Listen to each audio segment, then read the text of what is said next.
Hello, ladies and gentlemen, boys and girls, neither and everyone in between, and welcome to my tavern. I'm the Eldritch Bartender, and I'll be your storyteller for the next while, so please, take a seat. Our first story is titled, Payer Pays to Play, Only to Get Kicked for Cheating. Hey all, the TLDR is pretty much the title, but the fun is always in the details, so let's jump right in. To preface, I run a small D&D server as a side gig. Many and most of my players have been playing for close to a year with me now, but every once in a while I need to recruit for new folks to come in. I usually don't kiss and tell with these games, but the following guy disrespected everything and everyone at the table, so I'll make an exception.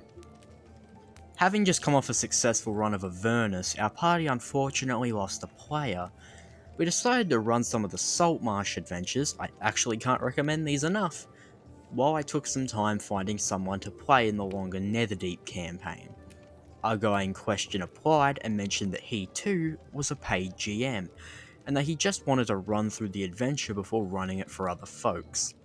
This really wasn't a red flag for me. I myself have tried out other paid GMs on occasion, but seriously guys, if you're gonna do this, at least own the module. In fact, the first red flag didn't really raise until session 0. We usually run 4-hour games, so for session 0, I re-established the published table expectations and rules, and then we spend the rest of the session playing. I do this so people can make an informed decision on if they'd like to pay me for the service or not. The party had made it to an extremely fun, but tough, dungeon in Saltmarsh, so I figured finishing it up would be a great closure for the adventure, and also a fantastic session 0. Even though I let him know ahead of time that the dungeon was likely to be difficult, I noticed throughout the session that he started to get more and more frustrated with some bad rolls. Usually, I associate this with people with a lot less experience than this guy claimed to have, but I thought he might just be having a bad day.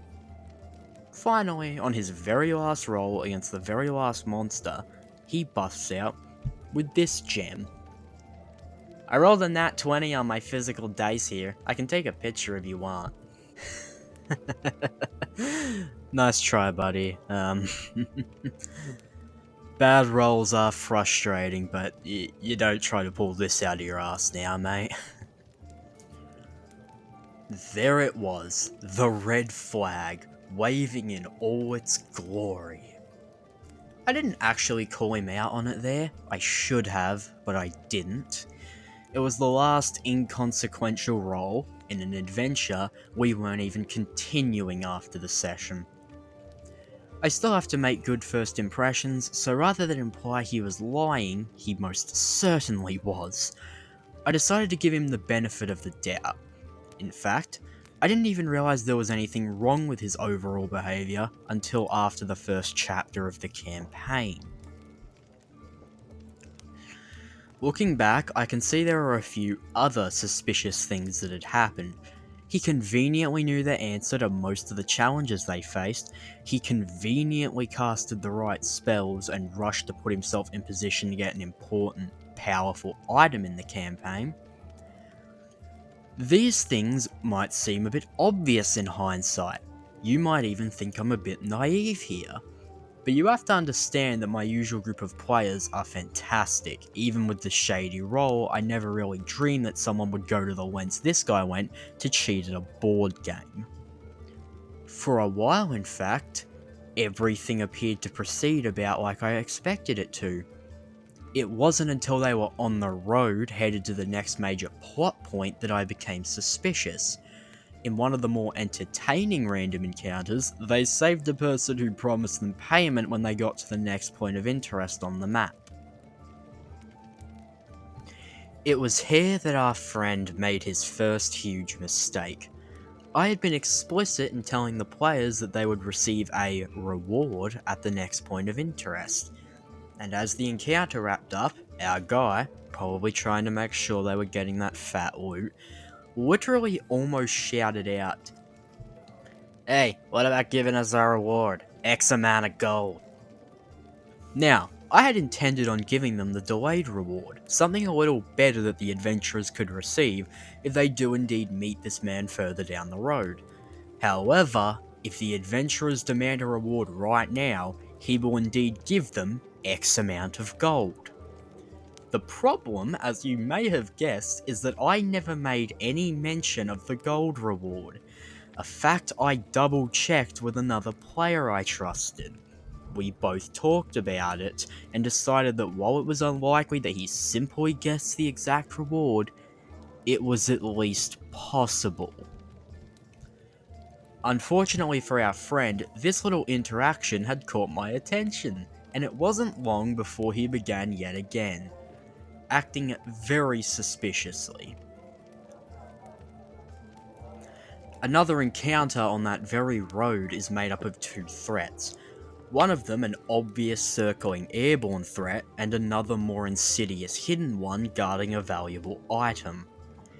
Our guy took the lead in this encounter and proceeded to do everything in his power to avoid the hidden threat instead of the overtly stated one.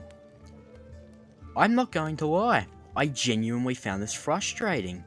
I felt like this guy was playing the table like he had a prima official strategy guide, and for all intents and purposes, he was.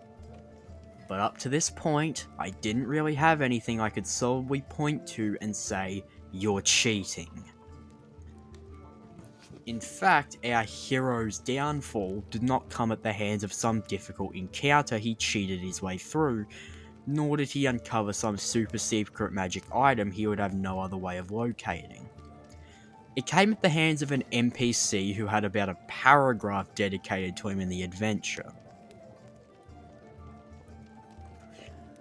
The players eventually arrived in a bleak militaristic town. The place is a real horrorscape, but not due to the people living in it. They are for the most part honourable and just try to survive in a pretty bad situation. The players come across the NPC in question as he's doing a pretty terrible chore. Here, I had an idea. To impress upon the players the sense of community and duty they can expect in the town, rather than introduce himself when the players walk up, he simply said, "You gonna stand around looking or you gonna help?" I did this thinking that after the players helped him with the chore, they could come together for a handshake moment and a real introduction. Maybe they would even come away feeling like they'd earned a bit of respect in the town in the process. Instead of this fun scene, our guy finally outed himself, calling the up-to-now nameless NPC by his name. When we went on break, I actually double-checked with the rest of my players, making damn sure I didn't mistakenly introduce him at one point in the scene. And that was it. I had him. Outed by a literal one-off NPC. I let him finish out the session, which he hilariously ended by attempting to ready a spell for something that he, of course, had no info on. To be honest, in any other circumstance, readying a spell there wouldn't have been that outlandish. But now, I had to question whether every action he was taking was intuitive, or if he was simply reading the module. He was. Due to this, I, unfortunately, had to remove him from the game and server due to the negative impact he was having on the table. He did wind up sending me a Discord message after I removed him from everything, but I figured it was some indignant or angry remark and I simply don't have the time for that. And that is the story of how some guy paid me cash money to get kicked from a D&D table for cheating. Thankfully, the guys at the table took it in stride and the damage done by the cheating wasn't too terrible. His character walked away after giving up the important stuff, and we all chuckled about the situation before moving on with the game. I hope you enjoyed the story if you've made it this far. Shout out to the guys in the game and the server. You glorious bastards are the best. Imagine paying your literal own hard-earned money just to get your ass booted from a game because you decided to cheat. Like, what was even the point then? I am actually genuinely curious about what his motivation for doing this was, because he said that he just wanted to go through the module once, so before he ran it for other players, but it was very clear he has at least some level of experience with this module, so I don't get why he needed that. I also just do not understand what is the appeal behind doing this exactly? What is the actual appeal behind reading everything about how an adventure is going to go before you play it? You're taking any measure of tension, suspense, or surprise out of it for yourself. It honestly just feels like it would take the fun out. What's the appeal behind that? Well, with that done, let's move on to our next story, shall we? Our second and final story for today is player is obsessed with elves, also thinks she's the main character. And so, the heroes of our story today are the DM, Misty, problem player, Lusamine. Other players are Guzma and Cynthia, and OP is Ingo. I appreciate the names. Friend who was DMing another campaign Lusamine was in, Gloria. Sorry if any of this is super incoherent or grammatically incorrect. I'm on a lot of allergy meds right now, both woozy and bored out of my skull. So around this time last year, or maybe 2 years ago, somewhere around there, I was a player in a campaign using a homebrew setting and system. The plot was an SCP-esque survival horror, with a twist. Our party consisted of the captured beings trying to escape the facility. It was a mix between traditional online roleplay and earlier editions of D&D. The traditional roleplay was to make up for the lack of a physical board, as this was done through Discord.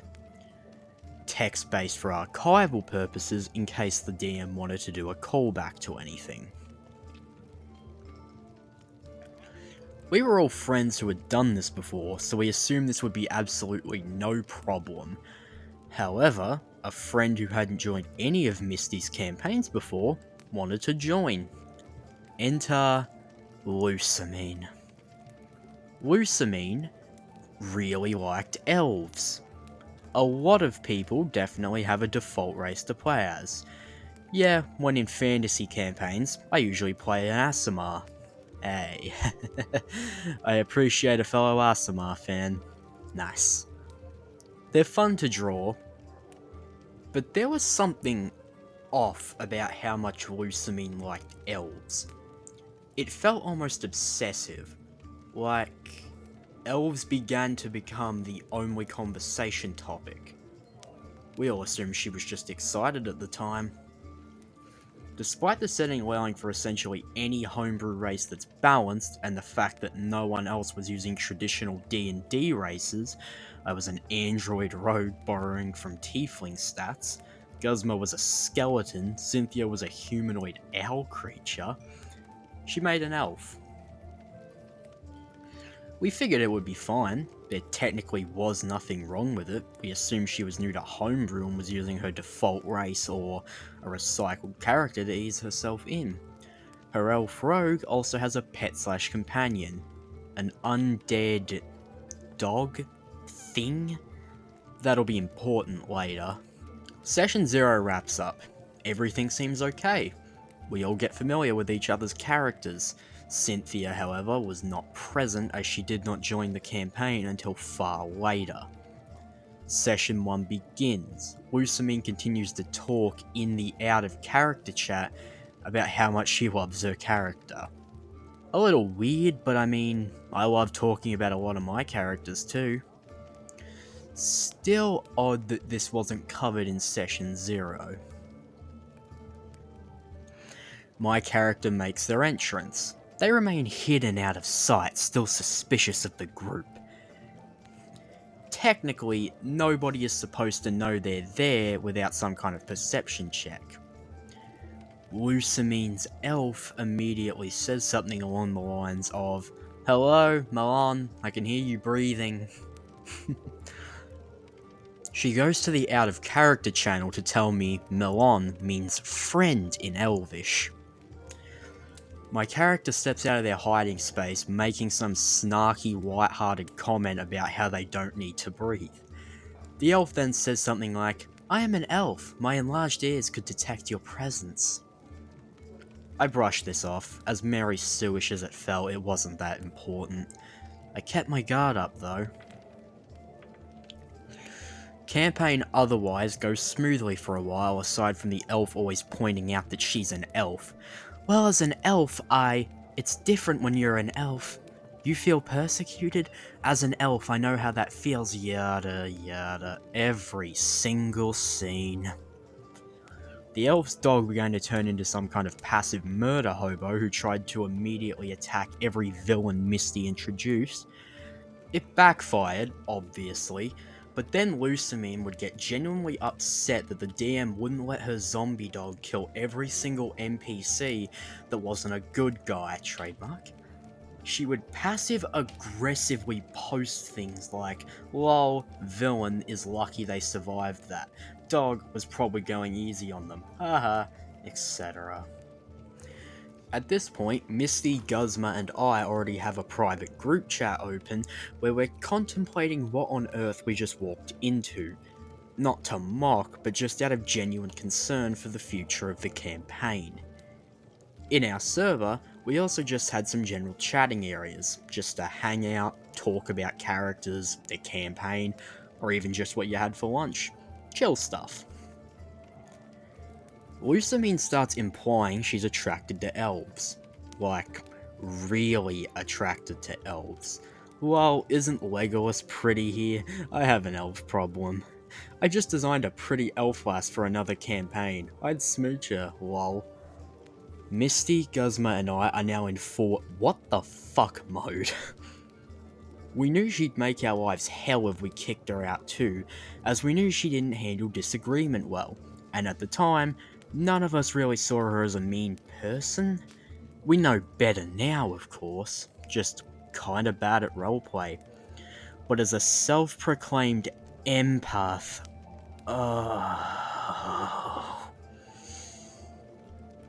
fucking empath.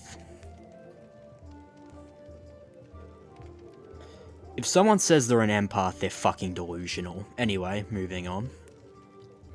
But as a self-proclaimed empath, Lucamine took everything incredibly personally. If you disagree with her on something, or say, kicked her out from a campaign, she'd vanish for days, no matter how mundane. Finally, we were honestly curious to see where this was going. Again, not to laugh or poke fun or anything, just to see if, hopefully, she'd improve. We wanted to get through this. At this point, we also had kind of an unspoken agreement to redo the campaign without her in the future. Not maliciously, just so the world stayed between our circle like it always had before. Misty contacts me.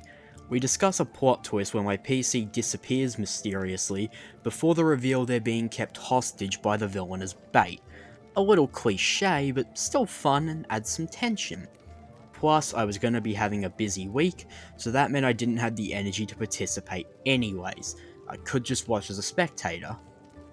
And yeah, Lucamine ignores the plot point being set up. Instead, she begins trying to make the story about her characters, dropping the reveal that her dog was an ancient shape-shifting necromancer god who wild-shaped into a dog. And every time someone in out of character was like, "Hey, what about Ingo's character who just vanished?" she just ignored it.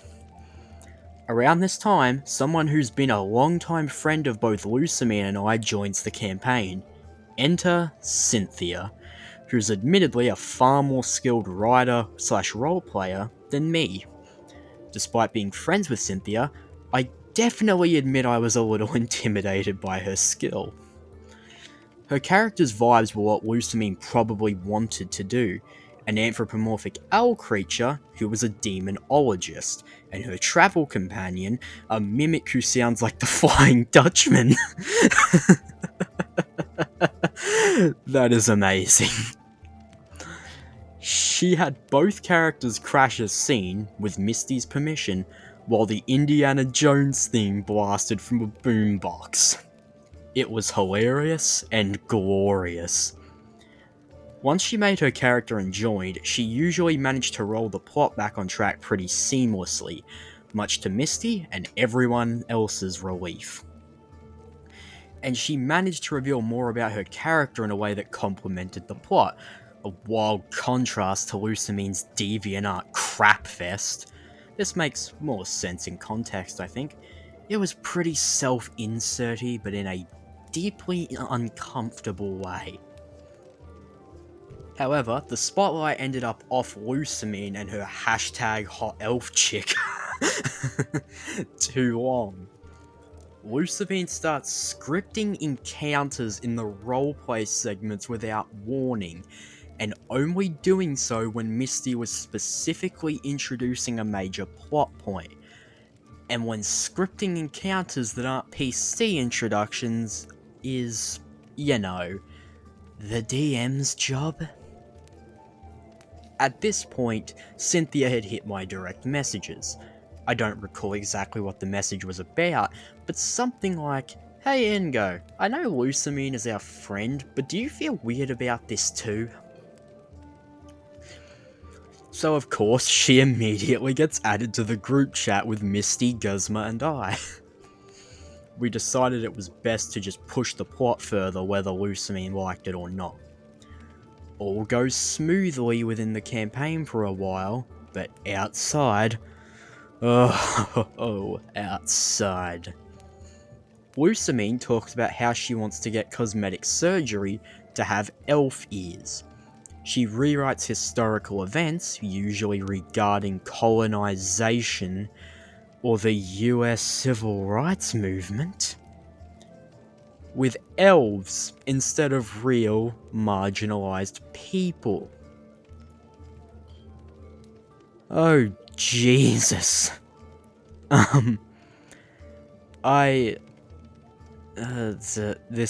is something else. She makes a homebrew spell to turn a human into an elf that includes turning them whiter. I didn't think it could get worse, but it can apparently. I genuinely wish I was making this up. But no, elf fetish chick is real and out there somewhere. The campaign is beginning to draw to a close after several months. My character had to be haphazardly introduced, unfortunately, as Lusamine's behaviour wouldn't allow for an uninterrupted big reveal. I figured that was fine, I'd just fix it when we redid the campaign. Halfway through the second to last encounter with the BBEG, she reveals the shapeshifter was a Balrog, and has it try to wreck the building and kill said BBEG. Guzma found this hilarious and wasn't afraid to have her character express this. Thankfully, Lusamine didn't notice. Yeah, the private group chat is in maximum overdrive right now. We're trying to figure out how to get the plot back where it was supposed to go. Keep in mind, none of us were exactly seasoned players at the time. However, super shortly after that session wrapped up, Lusamine starts vaguely venting about how bad people are bad or something. Turns out she got kicked out of a sci-fi homebrew campaign hosted by my friend Gloria. Gloria is a super talented DM but his work covers a lot of dark topics that are not for the weak of heart. Misty's campaign was more horror game-esque dark, while Gloria's campaigns often handled dark real-world topics like cults, queerphobia, religious trauma, violence stemming from bigotry, drugs, etc. He handles these topics amazingly well and with a lot of respect and care, but he also gives players joining these campaigns warning that he's going to cover these topics, so they have a chance to back out if it's triggering. Lusamine accepted and joined a campaign, agreeing to the terms and conditions, and still got pissed off at him for covering these topics anyway. I was actually a spectator in this campaign, if you were wondering. Yes, her characters were pseudo-elves. I would say her participation in this campaign deserves a horror story of its own, but it's similar to what happened here, trying to be the main character, attacking NPCs, etc. She demanded Gloria should change his lore because it made her personally uncomfortable, and that if he didn't, he was an awful human being who didn't care about others. Keep in mind, she saw the content warnings and still agreed to joining. Oh boy, that's why she was using our campaign server as a therapy group all of a sudden. We, of course, take Gloria's side for obvious reasons. We all know Gloria, and that he wouldn't hurt a fly aside from self-defense.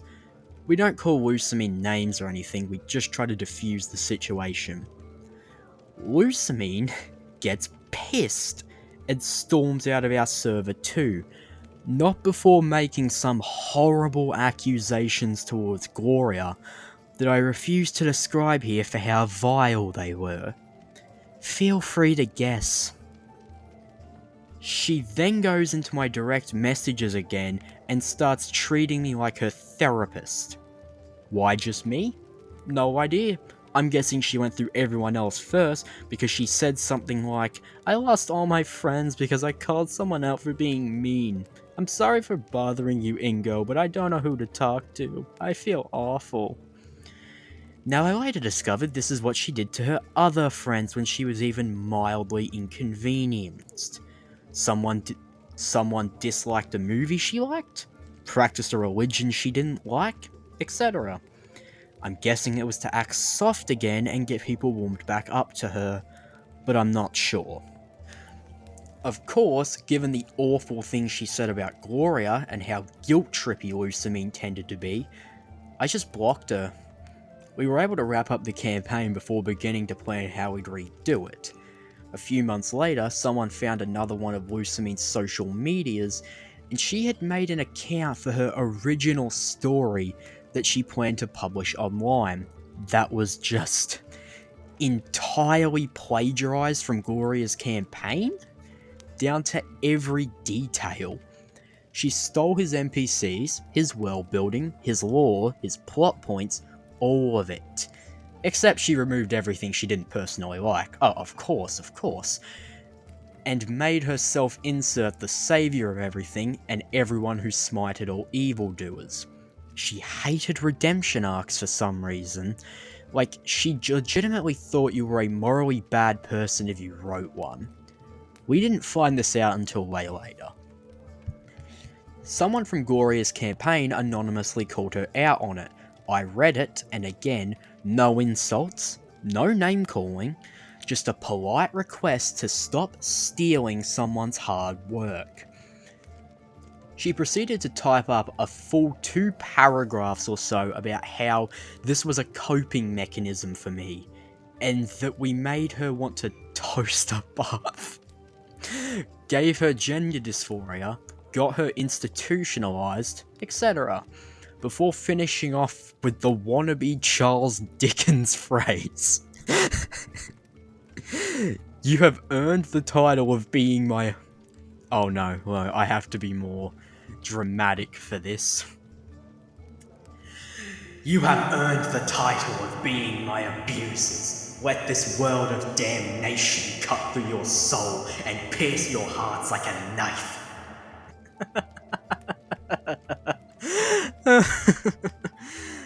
Paraphrased, it was even more dramatic than that, I believe. And from there, a few people who knew her opened up about how she tried to bully them or push them into adding elves and dragons into their stories, regardless of genre. Sci-fi, fantasy, grimdark, etc. One person even had her try to push her into adding elves to a Star Wars fanfic of all things. But other than that, we've all been free of the scourge of Lusamine, the elf fetish lady, and I hope you all will be as well. And finally, as mentioned before, keep in mind none of us other than Lusamine were seasoned roleplayers. Aside from her, we were all still in middle school. So yeah, that's why the whole situation is far more awkward than it could have been. We basically had never done this before, and yes, we definitely could have handled this better, but it's a horror story regardless and felt fitting for this sub. No need to treat this like, am I the asshole? I know nobody is perfect. Farewell, travellers, until we cross paths again. Edit. Added some details for clarification plus fixed grammar. Nothing else has been changed otherwise. I was definitely a little incoherent when I first wrote this. Realised some things could have been misinterpreted as mean-spirited or with ill or malicious intent. Edit 2. Some people wanted a TLDR. Bunch of teenagers let person who claims to be good at D&D into their campaign.